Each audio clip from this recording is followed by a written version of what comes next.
Hi folks, and welcome to Babin's Bees. We're in the middle of swarm season. There's been lots of swarms in my area, and when you're checking your hive, one of the things that you're looking for is, are there any swarm cells? The way that we do that in our hive, the first thing I do is I try to locate the bar that has the queen on it, and then I set it aside. So we see the queen right here, right at the tip of my finger. She's kind of longer than the other bees. She's right there. So I take her and I set her aside. So I'm going to move her.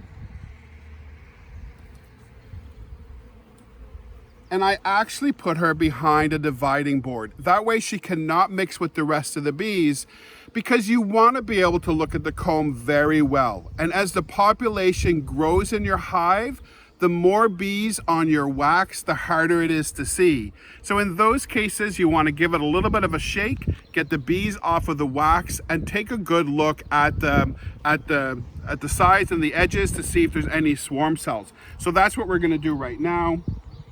So we're just in the back of the hive here, where it's mostly just some nectar and some pollen. So I'm going to set that aside. And that one as well, that's just food. So typically they don't put swarm cells there. But as we get a little bit closer, it is a little bit difficult to be able to see very well here and very well on the edges. So I give a little shake. We'll come in a little bit closer here. And just a very gentle shake down. And just wait. And then now you can really see your bar very well. It allows you to see the front face, because sometimes they might be superseding the queen and they'll put it on the front face. But typically a swarm cell is found on the edge. So this gives a really good ability. I can have a really good look right around the whole edge. Now, I do see this right here, and that we call a cup. It's a queen cup. It's not a queen cell. We take a peek in it. Has the queen laid an egg? So I'm going to take a look. And there's no egg in there. So we would say that this is a dry queen cup. It's not a swarm cell. It's not an indication that this hive is going to swarm. In fact, you're going to find queen cups like that all season long. Beekeepers do many things. Some leave them there, and some just kind of tear them down like that.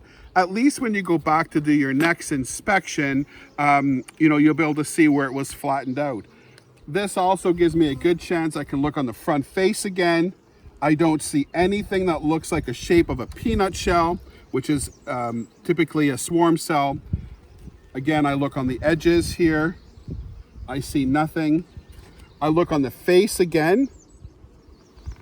And I see nothing. And Gloria, the camera woman, is pointing out that she sees another queen cup. So we'll take a good look at it.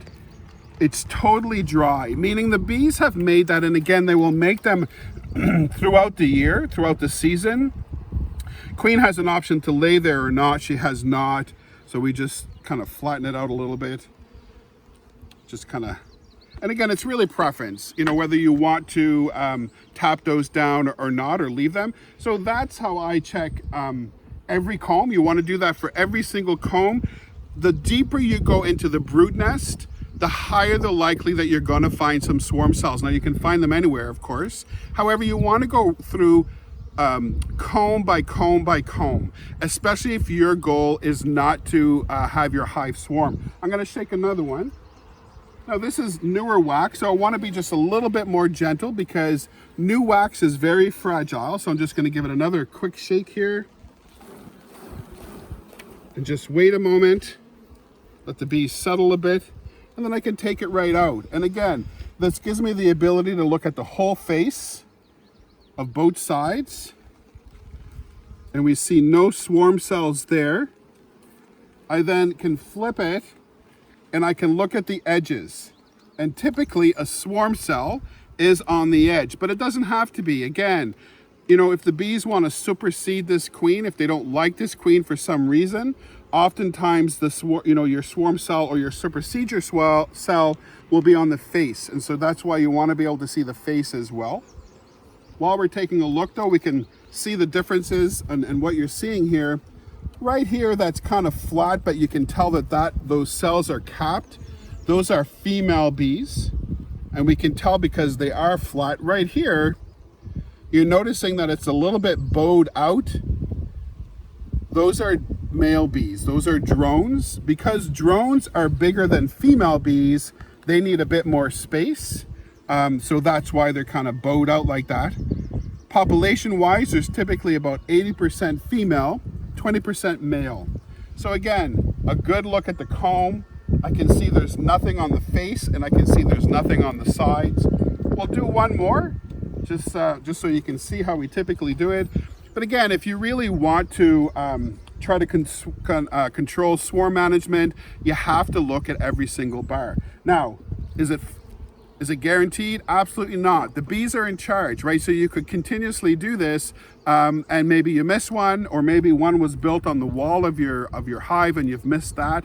That can happen as well. So a really good inspection is important. And how often should you inspect? We inspect at least once per week. And the reason that we do that is typically a hive is going to swarm after that cell is capped. Typically not before. However, again, nothing is guaranteed. The bees are in charge, they decide. But it takes 8 days from when an egg is laid to when that queen cell gets capped, and then another 8 days before she hatches. So the reason you want to be in here at least once every 7 days is to be able to see a swarm cell before it's capped. So if by chance in this moment an egg was laid to create a queen cell, in 8 days from now, that cell would be capped. So that's why it's incredibly important to get in there at least once every 7 days, once a week, because you want to be able to find it before it's capped. I'm going to shake another one so we can have a good look. This is an older comb, so we'll give it a good shake here. Again, we just wait, let them settle a bit, and then we pull it out. Now you will notice there's some liquid that's come out. That's fresh nectar. We don't need to worry. The bees are going to clean that right up. If we came back here in an hour, there would be nothing outside of the cell. They would either eat it or they would take it and put it back inside the cell. But that would be fresh nectar, and that's why it looks wet like that. While you're doing this, I'm seeing bees being born. We do. We see a bee being hatched out. There's one there as well. So we do see that, which is kind of neat. Gloria, the camera woman, is able to pick those things up, so you can see some there, which is pretty neat. See, so they chew their way through that wax capping, and then they'll emerge. When a bee comes out, they look a little bit on the whiter side, so it's pretty easy for the beekeeper to tell a new bee from an older bee. And if a bee becomes shiny, it's typically because their fur has worn out over time.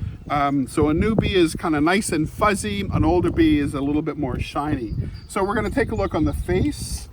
We see nothing that looks like a peanut shell, nothing that looks like a swarm cell or a supersedure cell. We're going to flip it over so I can have a good look at the edges. And I see nothing on the edges. So we can take a good look at the edges there. And as I turn it, Gloria will be able to see right around. There's nothing on the edges. And I want to go back to the other face, which is the other side here. And there's nothing here that looks like a swarm cell. So this hive is doing well. It's growing. We can see lots of new bees that have been hatched out. We can see lots of egg in here, lots of larvae, good turnover. We can see it happening.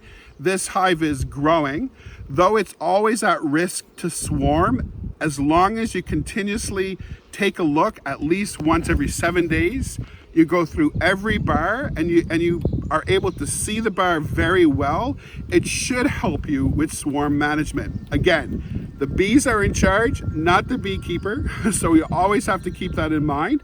But if you do this, at least you become a little bit more familiar on what the bees are thinking they're going to be doing.